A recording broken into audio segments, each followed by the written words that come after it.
The sky burned red over what used to be New York City. Sarah Chen crawled out from the underground bunker, her military uniform torn and covered in dust. The air tasted like metal and death. Where the great towers once stood, only twisted metal and glass remained. The aliens had hit Earth hard, and they had hit it first. 3 days ago, massive ships appeared in the sky without warning. They were beautiful in a terrible way, silver vessels that looked like floating cathedrals. The world's governments tried to talk to them. The aliens answered with fire. Sarah wiped blood from her forehead and looked at the broken city around her. She had been a general in the United Earth Defense Force. Now she was just another survivor hiding in holes like a rat, but she was still alive, and that meant she could still fight. Her radio crackled. "General Chen, this is Sergeant Martinez. We have survivors gathering at Checkpoint 7. Sarah picked up the radio. "How many, Sergeant?" "About 200, ma'am. Mostly civilians. But we have some soldiers too." "Good. Tell them to stay hidden. The aliens will be back." The Zephyrians, that's what they called themselves, had expected Earth to surrender after the first attack. Their ships had turned every major city into burning ruins. Their bioweapons were designed to make humans sick and weak. They thought one show of force would be enough. They were wrong. Sarah climbed over a pile of rubble that used to be a school bus. Inside the wreckage, she found what she was looking for: weapons. The bus had been carrying supplies to a military base when the attack happened. She pulled out assault rifles, ammunition, and medical supplies. "Martinez, tell the survivors to meet me at the old subway station. We're going hunting." The aliens had landed ground forces 2 days ago. They were tall creatures with blue skin and 4 arms. They carried weapons that could cut through steel like paper. They moved in perfect formation, like they shared one mind. But Sarah had noticed something important. They were predictable. In the subway tunnel, survivors huddled together in the darkness. Some were crying. Others stared at nothing with empty eyes.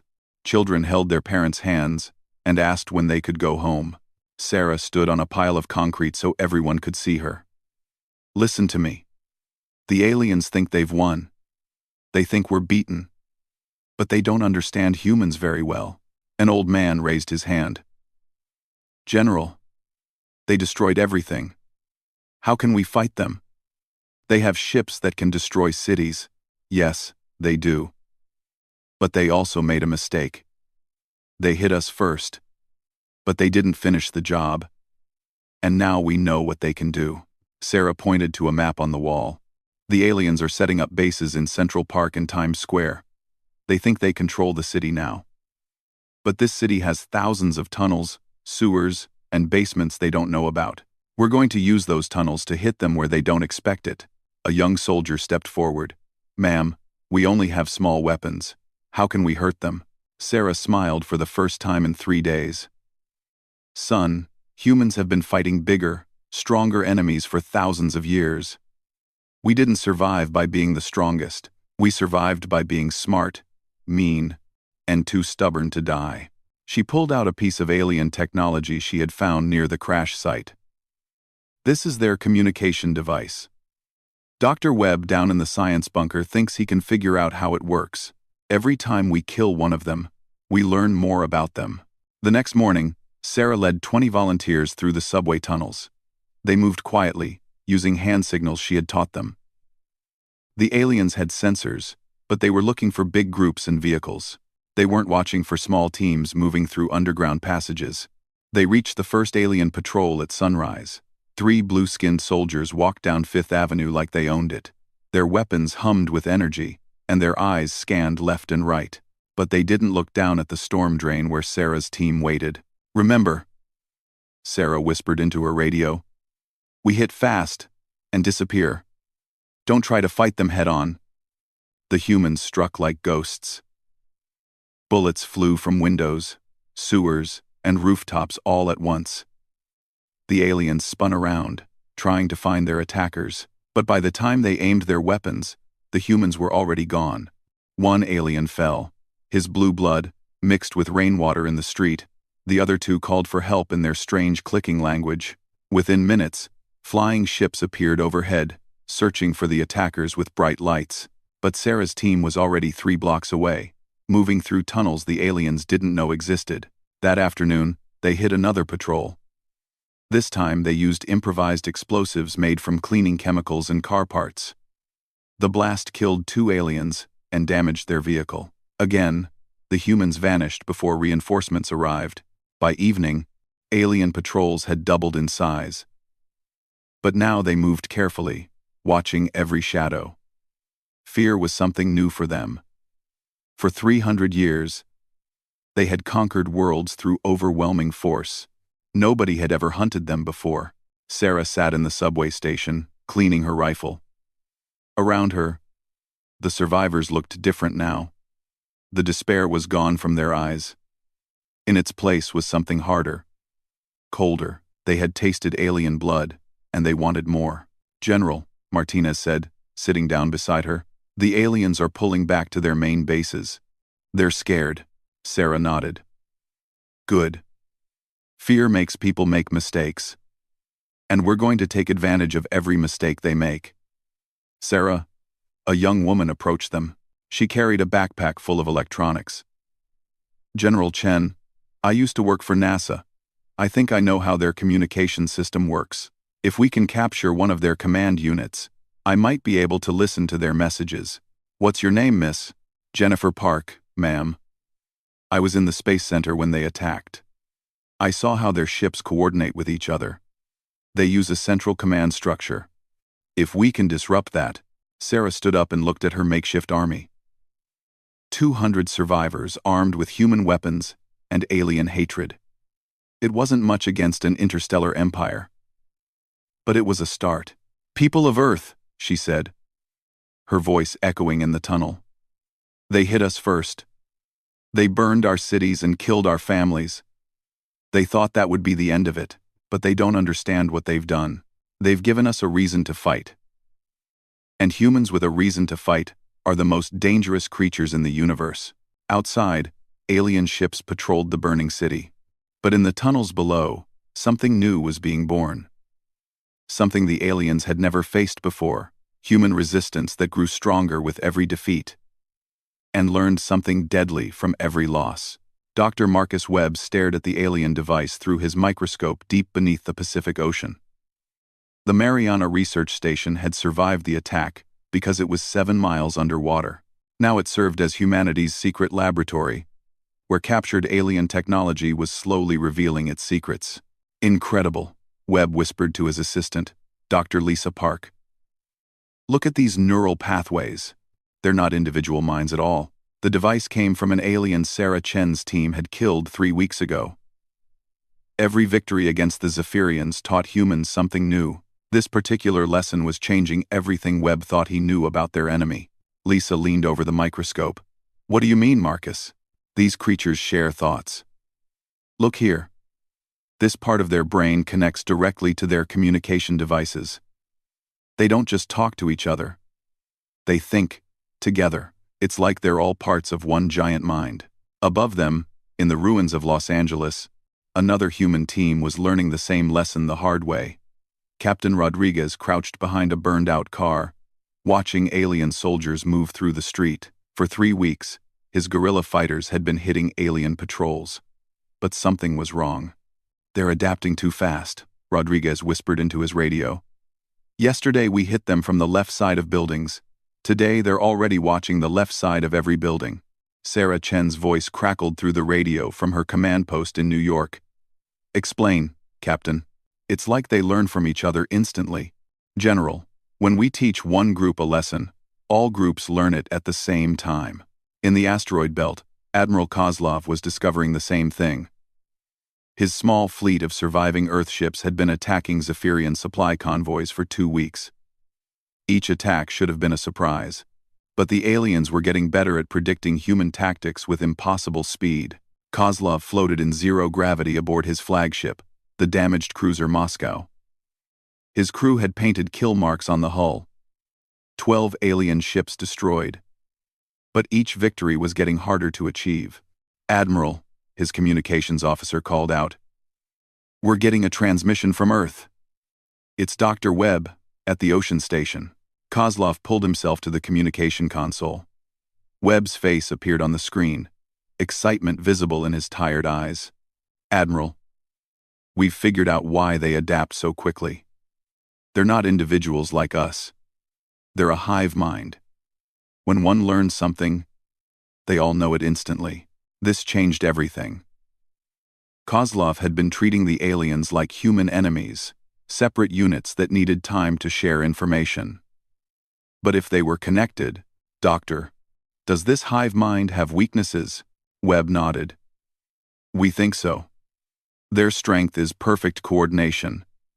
But that might also be their weakness. They can't think independently. When their central command tells them to do something, they all do it exactly the same way."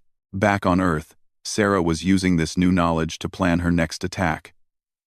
If the aliens couldn't think for themselves, then human unpredictability was an even bigger advantage than she had thought. She gathered her team leaders in the abandoned subway station that served as their headquarters. The walls were covered with maps showing alien positions throughout the city. Red marks showed where humans had hit them.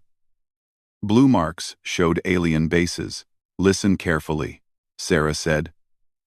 "We've been fighting them wrong. We've been trying to outsmart them like they were human enemies. But they're not.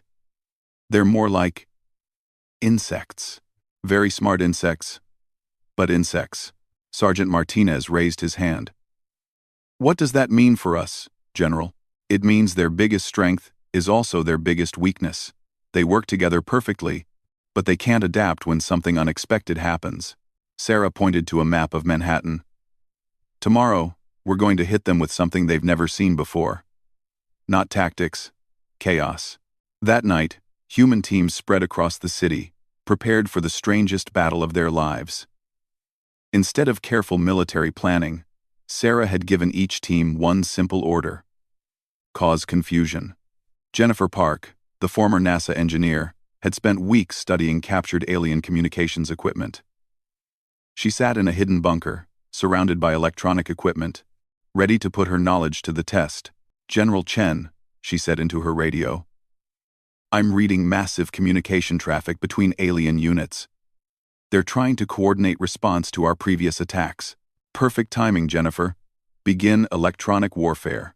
Jennifer's fingers flew over her keyboard. Weeks of studying alien technology had taught her how to hack their communication system. She began sending false orders through their network, orders that contradicted each other and made no sense. Across the city, human teams struck at exactly the same moment. But instead of following military doctrine, they did random, chaotic things. One team started fires in trash cans. Another team played loud music from rooftops. A third team began moving furniture in an empty building. None of these actions were militarily useful. But they weren't supposed to be. The alien response was exactly what Sarah had hoped for, and feared. Instead of ignoring the pointless activities, the hive mind tried to analyze them all at once. It looked for patterns that didn't exist. It searched for military meaning in actions that had no meaning. The aliens began running in circles, chasing sounds and shadows. Units were pulled away from important positions to investigate teenagers playing music on a rooftop. Elite soldiers spent hours studying empty buildings where humans had moved some chairs around. While the alien hive mind struggled with chaos, real human military units struck their supply depots and communication centers. Within 3 hours, Sarah's forces had captured more alien equipment than they had taken in the previous month. But the real victory was smaller and more important. In a basement laboratory in Brooklyn, Dr. Sarah Kim examined alien tissue samples under a microscope. The creatures were strong, fast, and tough. But they had one crucial weakness. "General Chen, Dr. Kim reported over secure radio. I've found something important. The aliens' hive-mind connection requires constant chemical balance. If we disrupt their brain chemistry, they lose coordination." Sarah smiled grimly. Humans had been using chemical weapons for over a century. Most were too horrible to use against other humans. But against alien invaders, what kind of chemicals, Doctor? Anything that affects neural function. Even alcohol would work, though we'd need massive amounts.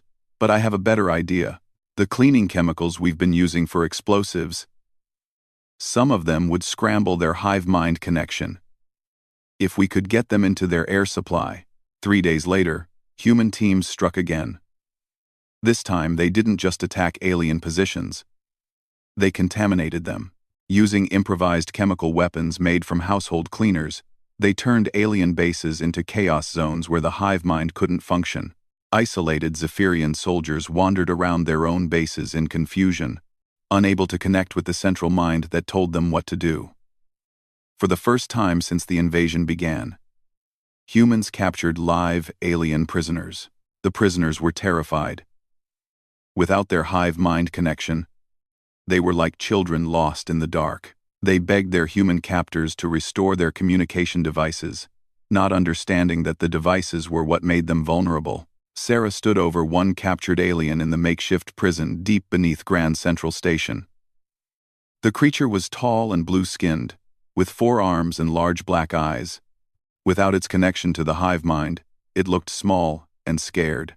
"Can you understand me?" Sarah asked. The alien nodded weakly. Its voice was high and musical, like wind through metal. "Please. Need connection. Need others. Your others are the ones who burned our cities," Sarah said coldly. "Your others are the ones who killed our children. Why should we help you?" The alien's eyes filled with something that looked like tears. Alone. So alone. Cannot think alone. For a moment, Sarah felt pity for the creature. Then she remembered the burning towers of New York, the screams of dying humans, the children who would never go home again. "Get used to being alone," she said, turning away. "Because we're going to cut you off from your hive mind permanently." Ah! As she walked through the tunnels beneath the ruined city, Sarah felt something she hadn't felt since the invasion began. Hope. Humans were learning. They were adapting. And most importantly, they were finding ways to turn the aliens' own strengths against them. The war was far from over. But for the first time, Sarah began to believe that humanity might actually win it. 6 months after the first alien attack, Captain Rodriguez led his team through the ruins of what used to be downtown Los Angeles. But these weren't the same desperate survivors who had hidden in subway tunnels. These were hunters, and they had become very good at their job. Rodriguez moved with practiced silence through the broken buildings. His team followed, each member carrying weapons that mixed human engineering with stolen alien technology. The rifle in Rodriguez's hands had been built in a basement workshop from parts of a destroyed Zephyrian plasma cannon and an old hunting rifle. It could punch through alien armor like paper. "Target acquired," whispered Maria Santos, his sniper, from a rooftop 3 blocks away. Single alien patrol, moving north on Wilshire Boulevard. Rodriguez smiled. 6 months ago, one alien soldier could have killed his entire team. Now they hunted aliens for sport. "Santos, take the shot when ready. Everyone else, standard dispersal pattern Alpha." The plan was simple and deadly. Santos would kill the first alien. The other 2 would call for help. When reinforcements arrived, they would find an empty street and 6 different escape routes. But they would also find surprises, improvised explosives, chemical traps, and positioned snipers who would kill them one by one. The humans had learned to fight like wolves hunting much larger prey. They used speed, intelligence, and teamwork to bring down enemies they couldn't face directly. 3,000 miles away, in a hidden command center beneath the ruins of New York, General Sarah Chen studied reports from resistance cells across the world. The numbers told an incredible story. Humans were winning. Not winning the war, not yet. The aliens still controlled Earth's major cities and had orbital superiority. But they were no longer the confident conquerors who had arrived 6 months ago. Now they moved carefully, watching every shadow, jumping at every sound. "General," said Lieutenant Parker, her intelligence officer, "we have confirmation from Australia, Japan, and Brazil. All major resistance cells are now using Terran doctrine tactics. Alien casualties are up 300% from last month." The Terran doctrine was Sarah's name for the new way humans fought. It threw away everything armies had learned about proper warfare and replaced it with something completely different: Instead of formations and ranks, humans fought in small, independent teams. Instead of following detailed orders, team leaders were given objectives and told to figure out how to achieve them. It was chaos by military standards. But chaos was something humans understood better than any species in the galaxy. Jennifer Park, now Sarah's chief technology officer, approached with a tablet full of data. "General, we've just received a transmission from Admiral Kozlov. You need to see this." The screen showed the interior of a captured alien ship. But it wasn't just any ship. It was a Zephyrian dreadnought, one of their most powerful vessels. Admiral Kozlov's grinning face filled the screen. "Sarah, you're not going to believe how we took this thing. We used a mining laser, a cargo hauler, and pure human stubbornness. The aliens never saw it coming." Sarah leaned forward. "Tell me everything, Admiral." Kozlov's story was typically human in its madness. His small fleet had been attacking alien supply lines in the outer solar system when they encountered the dreadnought. A normal military force would have retreated. The ship was 10 times larger than anything Kozlov commanded. Instead, Kozlov had done something no sane military commander would try. He hid his ships inside an asteroid field and waited for 3 days. When the dreadnought came close enough, he launched a captured alien transport ship filled with explosives directly into its engines. The explosion disabled the dreadnought but didn't destroy it. While the alien crew struggled to restore power, Kozlov's miners used industrial cutting tools to breach the hull. They fought their way inside room by room, using cutting torches and mining explosives against alien plasma weapons. "The aliens couldn't adapt to our tactics because we weren't using tactics," Kozlov explained. "We were just doing whatever worked. When they sealed blast doors, we cut through walls. When they flooded sections with toxic gas, we wore mining suits and kept going. They had no idea how to fight miners armed with plasma weapons. But the real prize wasn't the ship itself, it was what they found inside." The dreadnought's communication array gave humans access to something they had never had before: the alien communication network. Dr. Webb, still working in his underwater laboratory, nearly shouted with excitement when he examined the data. "Sarah, this changes everything. We can listen to their communications across the entire galaxy. And there's more. They're not just controlling Earth. They've conquered 17 other star systems. Billions of other intelligent species are living under Zephyrian rule." Sarah stared at the star map on her screen. Each red dot represented a world under alien control. Some had been conquered recently. Others had been slaves for centuries. "Are you saying we're not alone in this fight?" "Better than that, General. According to their communications, word of human resistance is spreading to other conquered worlds. Some of them are starting to rebel too." Sarah felt something she hadn't experienced in months: hope on a galactic scale. Humanity wasn't just fighting for Earth anymore. They were fighting for freedom itself. But first, they had to prove that the Zephyrian Empire could be beaten. Sarah called a meeting of her senior staff. The gathering took place in what used to be the New York Stock Exchange. The trading floor where humans once bought and sold stocks now served as a war room where they planned the liberation of worlds. "People," Sarah began. 6 months ago, the aliens thought they were conquering a primitive planet. They thought one show of force would be enough to make us surrender. They were wrong. She activated a holographic display that showed Earth from space. Red areas marked alien-controlled territory. Green areas showed human resistance zones. 6 months ago, the entire planet had been red. Now, patches of green appeared everywhere. "The aliens control our cities, but we control everything else. They own the buildings, but we own the sewers, the tunnels, the forests, the mountains, and the oceans. Most importantly, we own something they can't take away: the will to fight." Captain Rodriguez joined the meeting by video link from Los Angeles. His face was scarred from recent battles, but his eyes burned with determination. "General, my teams have been monitoring alien communications in this sector. They're scared. They're requesting reinforcements from other systems because they can't control Earth with current forces." Sarah nodded. This was exactly what she had hoped to hear. "How many reinforcements?" How many reinforcements? At least 50 ships, ma'am, maybe more. Good. Let them bring more ships. The more forces they waste on Earth, the fewer they have to control other worlds.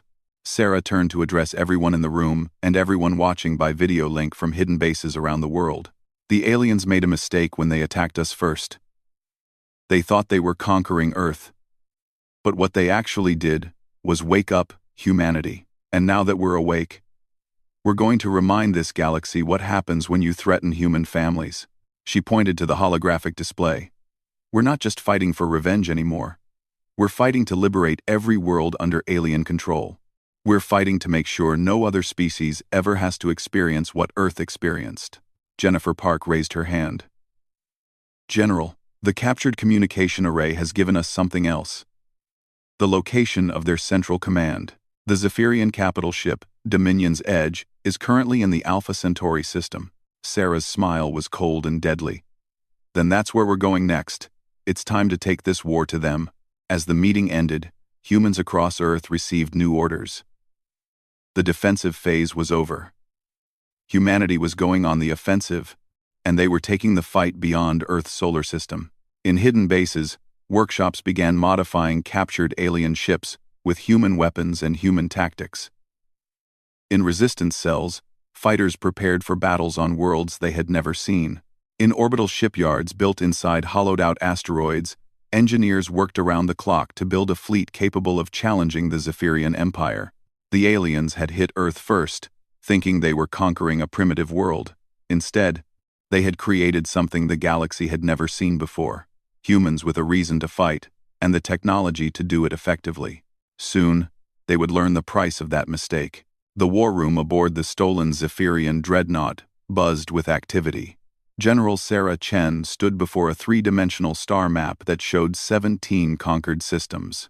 Each system represented billions of enslaved beings who had lived under alien rule for decades or centuries. Operation Retribution begins in 6 hours, Sarah announced to her assembled commanders. Some were present in person.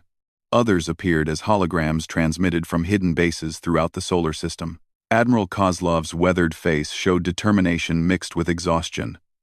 For 8 months, he had been building humanity's new fleet, from captured alien vessels and improvised human engineering. General, we have 43 ships ready for combat operations. Not large by Zephyrian standards, but each one is crewed by humans who have learned to fight dirty. Captain Rodriguez, now leading ground operations on multiple worlds, leaned forward. What's our primary objective? General? Sarah touched the star map, and red lines appeared, connecting different systems. The aliens control their empire through fear and superior technology, but they're spread thin. 1 fleet per system on average. They've never had to fight an enemy that actively hunts their forces across multiple star systems. She highlighted 3 systems closest to Earth: Proxima Centauri, Wolf 359, and Barnard's Star. Intelligence suggests these systems have smaller garrison fleets and enslaved populations ready to rebel.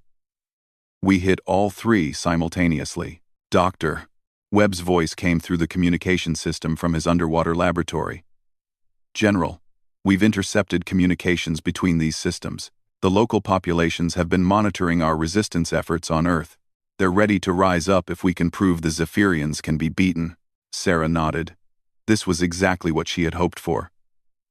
Remember, people, we're not just fighting for Earth anymore. Every world we liberate weakens the Empire and inspires others to rebel. Jennifer Park, now operating from the captured Dreadnought's Advanced Command Center, displayed tactical information. The Zephyrians have divided their forces into traditional battle groups. Each group operates according to established doctrine. Heavy ships in the center. Lighter ships for reconnaissance. Predetermined attack patterns. And that's their weakness, Sarah said with a cold smile. They fight like they're still facing conventional enemies. They don't know how to fight humans who refuse to follow any rules. The human fleet that departed Earth's solar system looked nothing like the organized formations the Zephyrians expected to face. Instead of battle groups, humanity fielded independent hunter-killer teams. Each ship operated alone, or in small groups. using stealth and surprise instead of overwhelming firepower. Captain Elena Vasquez commanded the modified cargo hauler, New York's Revenge. Her ship looked like a civilian transport, but hidden weapons pods could deploy plasma cannons and missile launchers at a moment's notice. Her mission was simple: hunt Zephyrian patrol ships in the Proxima Centauri system. "Contact ahead," reported her sensor operator. "Single Zephyrian frigate, standard patrol pattern." Vasquez studied the tactical display. The alien ship was following predictable routes between planets, scanning for threats it expected to find in organized formations. It wasn't looking for a lone cargo ship drifting through the outer system like space debris. "All hands, prepare for combat. Remember, we hit fast and disappear faster." The New York's Revenge drifted closer to the alien ship, its engines cold and its weapons hidden. To alien sensors, it looked like wreckage from an old battle. When the frigate was close enough to touch, Vasquez struck. Plasma cannons erupted from hidden ports along the cargo ship's hull. The alien frigate, caught completely off guard, tried to turn and fight. But human tactics didn't give enemies time to react. Missiles followed the plasma barrage, and the Zephyrian ship died in space before it could send a distress signal. Vasquez immediately powered down her ship and resumed drifting. To anyone scanning the area, the frigate had simply vanished. When other alien ships came looking for it, they found empty space and no evidence of human presence. Meanwhile, in the Wolf 359 system, Commander Jake Murphy's strike team was learning something important about alien psychology. His 3 ships had been attacking supply convoys for 2 weeks. Each attack was different from the last. Sometimes they used missiles, sometimes ramming attacks, sometimes they just disabled ships and let them drift. "Commander," called his intelligence officer, "we're intercepting panic communications from the local garrison. They're requesting immediate reinforcements." Murphy smiled grimly. Fear was spreading through the alien forces faster than humans could actually attack them. Good. Scared enemies make mistakes. The captured alien communications revealed something crucial. The Zephyrians had never been hunted before. For 3 centuries, they had been the hunters, conquering worlds with overwhelming force and technological superiority. The concept of being prey was completely foreign to them. Human tactics violated every principle of warfare the aliens understood. Where they expected frontal attacks, humans struck from behind. Where they prepared for fleet engagements, humans sent individual ships to hunt stragglers. Where they anticipated surrender negotiations, humans fought to the death and took no prisoners. The psychological impact was devastating. Alien ship commanders began reporting contact with human forces even when no humans were present. Patrol ships traveled in larger and larger groups, making them easier targets for human hunter-killers. Most importantly, the myth of Zephyrian invincibility was cracking. On the planet's surface of Kepler 442b in the Barnard star system, another kind of revolution was beginning. The planet's native species, the Althari, had lived under Zephyrian rule for over a century. They were a peaceful race of insectoid beings who had surrendered without resistance when the aliens first arrived.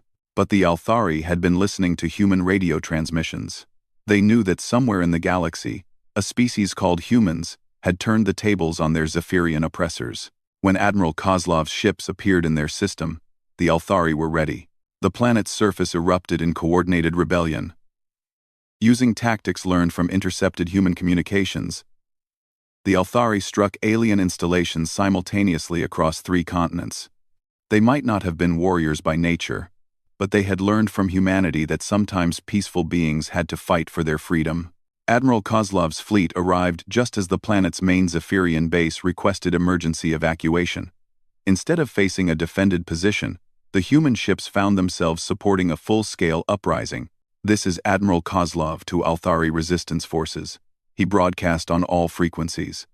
"We are humans from Earth.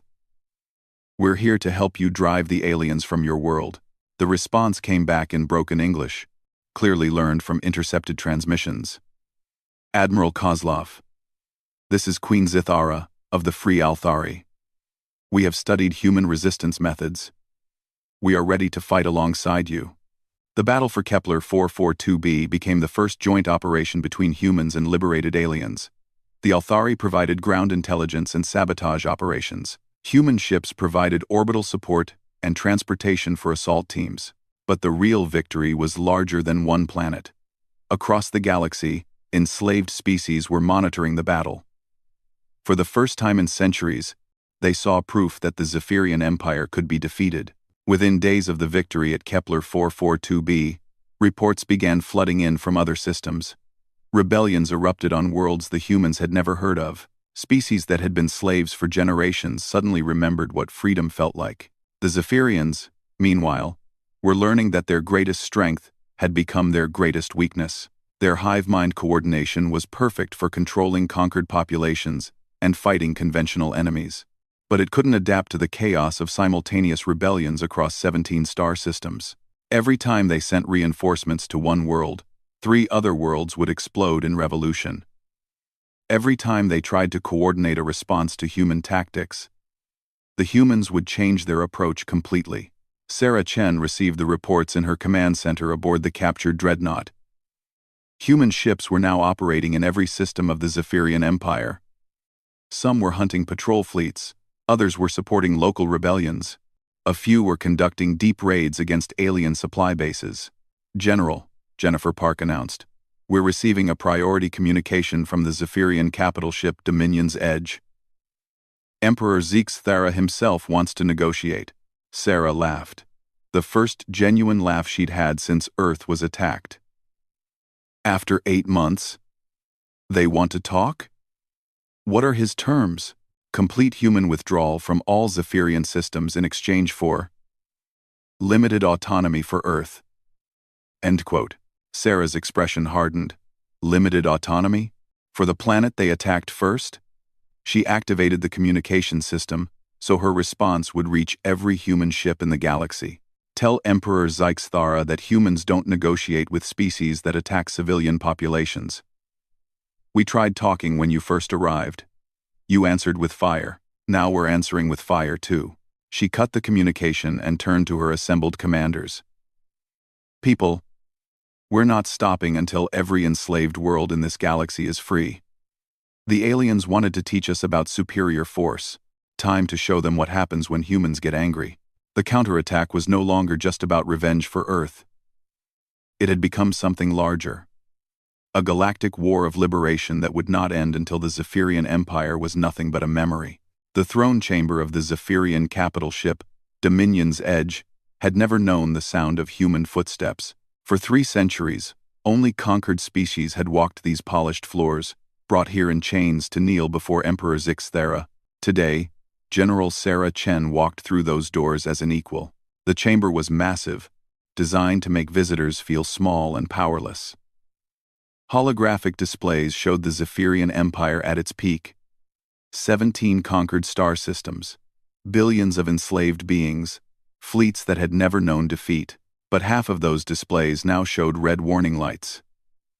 Rebellion. Revolution. Worlds declaring independence. Emperor Zixthara sat on his crystalline throne, his blue skin pale with exhaustion. He was older than human civilization, a being who had personally commanded the conquest of a dozen worlds. His 4 arms rested on the armrests of his throne, but Sarah could see they trembled slightly. "General Chen," the Emperor said in accented English. His voice carried the weight of centuries, but also something new. "Uncertainty. You have traveled far from your burned world to reach me." Sarah stopped 10 feet from the throne. She wore her torn military uniform with pride, still bearing the scars from the first day Earth burned. Behind her, through the chamber's massive windows, the fires of the dying Zephyrian fleet painted the stars red. "Your Majesty," Sarah said with cold politeness, "though I suppose that title means less today than it did a year ago." The Emperor's large black eyes studied her with something approaching respect. "You have achieved the impossible, human. My empire has stood for 3 centuries. No species has ever successfully resisted us. That's because you never fought humans before." Sarah gestured toward the windows where Admiral Kozlov's ships were finishing off the last Zephyrian defenders. The human fleet looked nothing like the organized formations the galaxy expected from military forces. Ships of different sizes and types fought independently. each crew making their own tactical decisions. It looked like chaos, but it was chaos that had conquered an empire. Your mistake, Your Majesty, was assuming we would fight like everyone else. You planned for conventional warfare. You prepared for organized resistance. You expected us to surrender when our cities burned. The Emperor leaned forward on his throne. Your species defies logic. You fight battles you cannot win. You attack enemies much stronger than yourselves. You refuse to acknowledge defeat, even when facing extinction. Exactly, Sarah said with a cold smile. And that's why we won. Behind her, the chamber doors opened. Captain Rodriguez entered, escorting 3 figures Sarah hadn't seen in over a year. The leaders of liberated worlds. Queen Zithara of the Althari walked with insectoid grace. General Vartok of the Krenari stood 7 feet tall on powerful legs. Prime Minister Wellnon of the Thessian Republic glided forward on tentacles that left wet marks on the floor. Your Majesty, Sarah continued, I'd like you to meet some friends. They represent 43 worlds that have declared independence from your empire in the last 6 months. Worlds that learned from humanity that freedom is worth fighting for. Emperor Zixthara looked at the assembled leaders of his former subjects. For the first time in 3 centuries, he was seeing species that were no longer afraid of him. Queen Zithara spoke first, her translated voice clicking and buzzing. Emperor. The Althari formally reject Zephyrian authority. Our world is free. General Vartok's words came out as deep growls. The Krenari claim independence. We will defend our freedom with human weapons and human tactics. Prime Minister Wellnon's tentacles writhed with emotion. The Thessian Republic thanks humanity for teaching us that even the mightiest empire can fall. The Emperor rose from his throne, his full height impressive even by human standards. You think you have won, but you understand nothing. Order must be maintained. The galaxy needs structure, hierarchy, control. Without the Empire, there will be chaos. Sarah laughed, and the sound echoed through the chamber. Chaos? Your Majesty, chaos is what we do best. Chaos is freedom to make your own choices.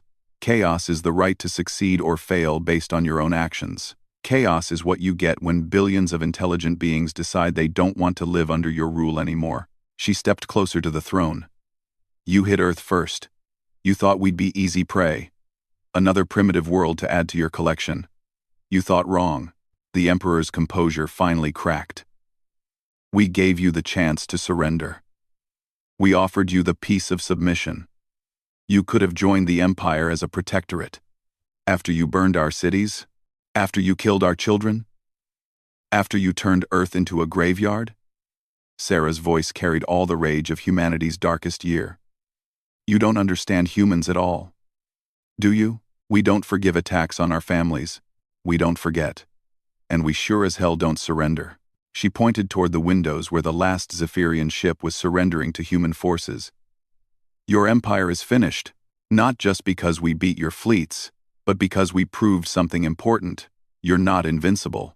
Every enslaved world in the galaxy now knows that the great Zephyrian Empire can be defeated by a species that didn't even have interstellar travel 2 years ago. Admiral Kozlov's voice crackled through the ship's communication system. General Chen, we have control of the ship. All Zephyrian forces have surrendered. Sarah touched her communication device. Understood, Admiral. Begin evacuation of all non-human populations to the liberated worlds. They're free to go wherever they want. She turned back to the Emperor, who had slumped back onto his throne like a broken old man. Your Majesty, you're finished as an emperor. But you're not finished as a being. The new Galactic Council we're establishing will need advisors who understand how the old system worked. You can help us build something better. Or you can spend the rest of your very long life watching your former subjects prosper without you. Quote. The Emperor stared at her for a long moment. What will you do with my people? Will you enslave us as we enslaved others? Sarah shook her head. We're humans, not monsters. Zephyrians, who want to integrate with free societies, can do so. Those who want to return to their homeworld can rebuild there. But the empire is over. No more conquests. No more slaves. She began walking toward the chamber doors, then stopped and looked back. You hit Earth first. You thought that would be the end of it. But you made one crucial mistake. The Emperor raised his head to look at her. What mistake? Sarah's smile was cold and final. Now we're coming for you. As she left the throne chamber, Sarah's words were broadcast across every communication channel in the galaxy. On 1,000 worlds, formerly enslaved species heard the message and understood its meaning. The age of empire was over. The age of freedom had begun. Outside the ship, the human fleet was already preparing for the next phase of their mission. Earth had been rebuilt from its ashes, stronger and more determined than ever. The solar system now served as the headquarters of the Galactic Liberation Council, where free species worked together as equals, but humanity's ships still patrolled the galaxy, watching for any species that might try to rebuild an empire based on conquest and slavery. They bore the scars of Earth's burning on their hulls like badges of honor, reminders of what happened when someone attacked human families. The message was clear to anyone who might consider repeating the Zephyrians' mistake. Earth had been hit first, and humanity had survived. They had learned from their pain, grown stronger from their losses, and turned their suffering into the weapon that freed a galaxy. And if anyone else decided to threaten freedom, well, humanity would be coming for them too. In the years that followed, children on dozens of worlds would learn about the species called humans who had refused to surrender when their planet burned. They would learn about General Sarah Chen, who had turned humanity's darkest hour into the galaxy's greatest liberation. And they would learn the most important lesson of all, that freedom is worth any sacrifice, and that sometimes the smallest species can cast the largest shadow. The Zephyrian Empire became a cautionary tale told around campfires on alien worlds. But humanity became something more important. Proof that no empire, no matter how powerful, could stand against beings who refused to give up their freedom. The stars belonged to everyone now, and humanity stood guard to make sure it stayed that way.